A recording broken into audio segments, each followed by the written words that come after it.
మరి చిన్న పాప ఎంత దుర్మార్గంగా ఉంది.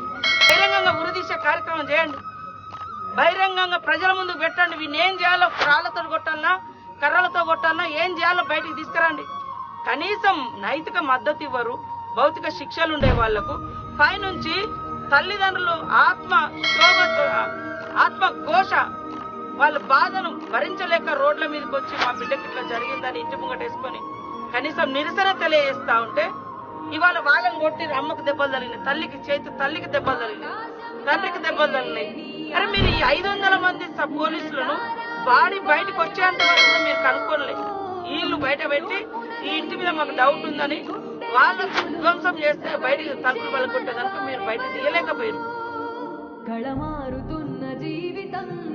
వాళ్ళ కడుపు కోతతో ఉన్న అమ్మాయి బాధలో ఉన్న కుటుంబాన్ని మాత్రము అంతమంది వచ్చి ఇళ్ల మీద దాడి చేసి ఇబ్బంది పెట్టారు. ఇప్పటి వరకు వాడు ఏమైందనే తెలియకుంటే అసలు ఎట్లా మనము ఈ లోకంలో ఉన్నామా ఎక్కడన్నా ఇంకా?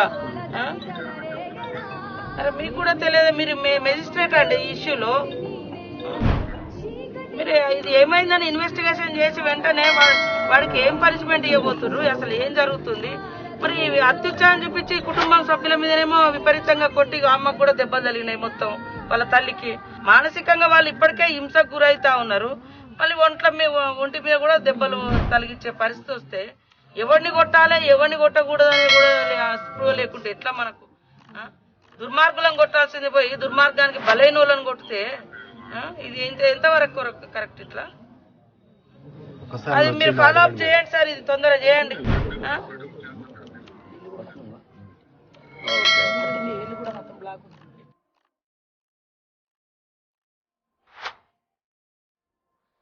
ఇలాంటి మరిన్ని సరికొత్త అప్డేట్స్ కోసం నేటి ధాత్రి టీవీని సబ్స్క్రైబ్ చేసుకోండి. స్టే ట్యూన్ టు నేటి ధాత్రి టీవీ.